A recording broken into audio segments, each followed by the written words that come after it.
starts in January 2007. Batista was dominating SmackDown as the World Heavyweight Champion, while Taker was feuding with Mr. Kennedy to determine the #1 contender for the Big Gold. In the weeks leading to the Royal Rumble, Kennedy screwed Taker out a world title shot and earned himself a shot at the Gold versus Batista. While Batista destroyed Kennedy at the Rumble, Taker was the one who made the biggest impact on the show. On January 28, 2007, Taker entered the Royal Rumble at number 30 and won the whole damn thing. He took out Khali, dismantled Rated RKO, and finally eliminated Shawn Michaels to become the first man in history to win the Rumble from the number 30 spot. But here's where it gets interesting. After winning, Taker had a choice to make. 3 brands, 3 world champions. John Cena had the WWE title, Bobby Lashley was the ECW champion, and Batista was the World Heavyweight. Ain't nobody going for the ECW champion, nigga. Ain't nobody going for that shit. Champion on SmackDown. Keep that shit. The segment on Raw when they brought out all 3 champions and Taker had to choose his opponent for WrestleMania is something I'll never forget. For a second, it looked like Taker was going to pick Cena, but instead, the Deadman turned towards Batista and did the iconic cutthroat gesture while Batista held up the world title. Taker chokeslammed Batista in the middle of the ring. Right in the middle and of the ring. Just like that, we had Batista our match up for WrestleMania. But here's the thing. Prior to this, Taker and Batista didn't have any personal animosity. Batista had even said that he respected the Deadman and looked up to him. So how did this go from a feud based on mutual respect to one explosive clash of egos? Well, it started with a tag team dream match at No Way Out. Build a website you love. I started doing dumbass minding to each other, bro. For your words? Taker and Batista versus John Cena and Shawn Michaels. The champion and challenger for the world title versus the champion and challenger for the WWE title. Things were going smooth, and these two were actually working together pretty well. But then Batista just snapped. Out of nowhere, he hit Taker with a spine buster and walked out. Get my he left revenge Taker too. to get hit with sweet chin music and an FU as a sign of payback for Taker chokeslamming him on Raw. But Taker wasn't going to go down so easy. Next week on SmackDown, Batista came out and told everyone that he wasn't scared of The Undertaker, while the Deadman cut a haunting promo from a graveyard telling Batista that at WrestleMania, he was gonna rest in peace. Leading up to Mania, WWE held a rematch of the tag team contest from No Way Out, and this time Taker got his lick back.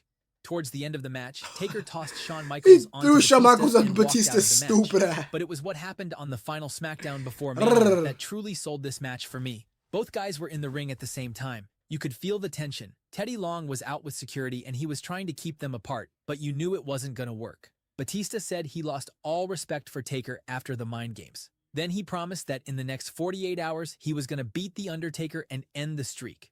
Taker didn't respond with words. Instead, he chose actions. Batista and Taker started throwing punches. Security tried to separate them, but couldn't. I was just watching that like a month ago. Devastating spinebuster. Then Taker Taker did did his signature sit-up. The crowd went wild, and you knew right then that WrestleMania was going to be special. The build-up wasn't fancy or complicated. It was simple. 2 big guys who knew that there was place for only one of them at the top.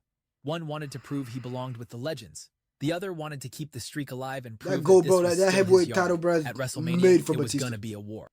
That was Batista's WrestleMania belt. 23, Ford Field in Detroit. 80,000 WrestleMania people all going grown up. absolutely crazy. This was it. Taker versus Batista for the World Heavyweight Championship and the streak. Both guys had everything to prove. When that bell rang, Batista speared Taker right out of the gate. Both guys had everything to prove. When that bell rang, Batista speared Taker right out of the gate and showed that he wasn't intimidated at all. This was the animal showing everyone that the Deadman was just another mere mortal for him. But here's the thing about Taker. He's survived 14 straight WrestleMania matches for a reason. He took the fight outside and started using that ring experience. Batista was strong as hell, but Taker knew every trick in the book. They were beating the absolute hell out of each other. The crowd was split. You had people chanting for both guys. Batista hit a spinebuster that should have ended it. Taker kicked out, Taker hit the last ride. Batista kicked out. Batista even slammed Taker through the table. But the Deadman wouldn't stay down. Come on, you gotta These right two back were up. throwing everything they had at each other. But when it mattered most, Taker showed exactly why WrestleMania belonged to him.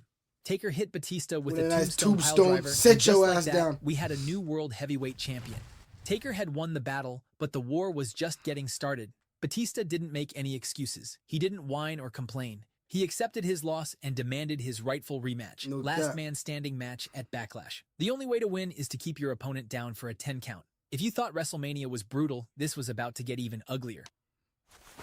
On April 29, 2007, Batista and Taker went to war again. They used everything they could get their hands on. Steel steps, announce tables, chairs. Taker hit Batista with a leg drop through the announce table.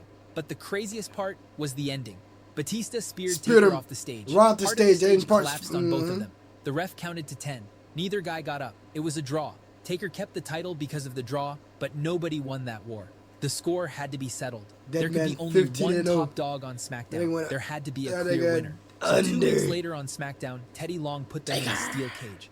Just like their matches at Mania and Backlash, Taker and Batista pushed each other to the limit. But when it came to the climax, once again, there was no clear winner. Another draw when both guys hit the floor at the same time.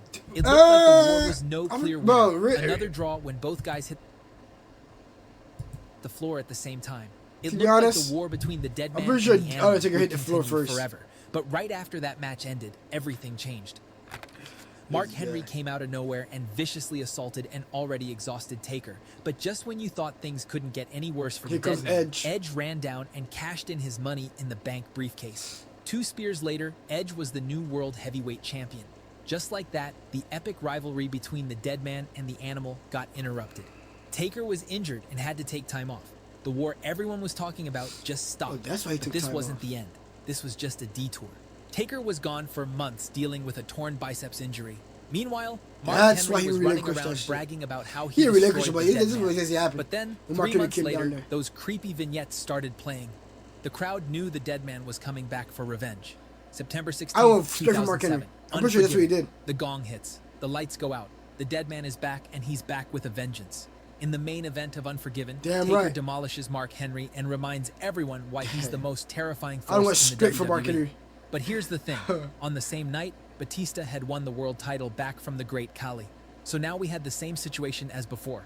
Taker I forgot he got that far. Batista was on top, and round 2 was about to begin. At Cyber Sunday, we were going to get the 4th Cyber Sunday.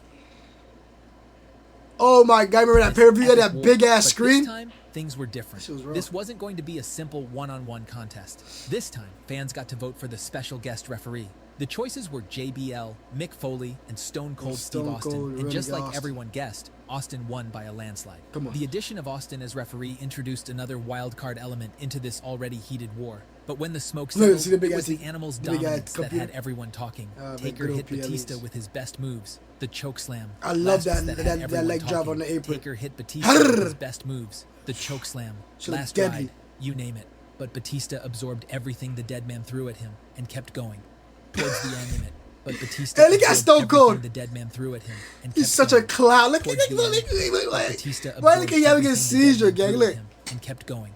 Towards the stupid ass Stone Cold, bro. With 2 Batista bombs and pinned so the dead good, man bro. clean in the middle of the ring.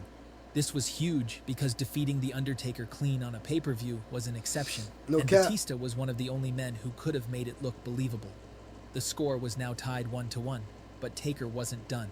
He challenged Batista to one more match, the ultimate match, Hell in a Cell. Whoa, man, amazing car. When did you become a millionaire? What is this? I'm talking love that shit. Trying to get advice for the him and King. November 18th, 2007, Survivor Series in Miami. This was probably going to be the end of their feud. Winner takes the gold, loser goes to hell, and the match did not disappoint. Batista brought his raw power game and hit a Batista bomb through a table. Taker kicked out. Taker nailed Batista with the tombstone, but it wasn't enough. Towards the end, both guys were beaten to hell. Taker hit a tombstone on the steps and went for the pin.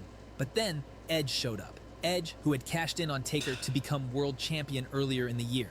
Edge, who had to vacate the world title due to injury. The rated R superstar was back, and he cost Taker once again. Edge entered the cell dressed as a cameraman, pulled the ref out, and blasted Taker in the head with the camera. Then he dragged Batista's unconscious body on top of Taker. And just like that, Batista retained, but only because of Edge's interference. The rivalry was now 2-1 in Batista's favor, but that last win felt dirty. Oh, what happened to that? Choking on ass blood. And both guys moved on to other feuds. Taker continued to seek revenge against Edge, while Batista would eventually get drafted to Raw and face John Cena at SummerSlam. Over the next 2 years, Taker and Batista kept running into each other. A multi-man match at Bragging Rights, a chairs match at TLC. When you look at the final record, Taker won the feud 3-2. But that doesn't tell the whole story. What made this feud so special is that it was pure physicality. No complicated storylines, no soap opera drama. Just straight two wrestling. powerhouses who respected each other but refused to back down. Batista proved he wasn't afraid of the dead man. Taker proved he still ran the yard. Simple as that. This was the last time we really saw two legit powerhouses go at it like this. WWE doesn't really do this style of feud anymore. Bro. Everything's more complicated now. More sport.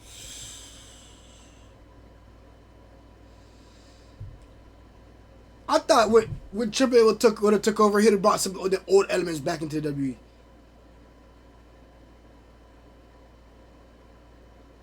No.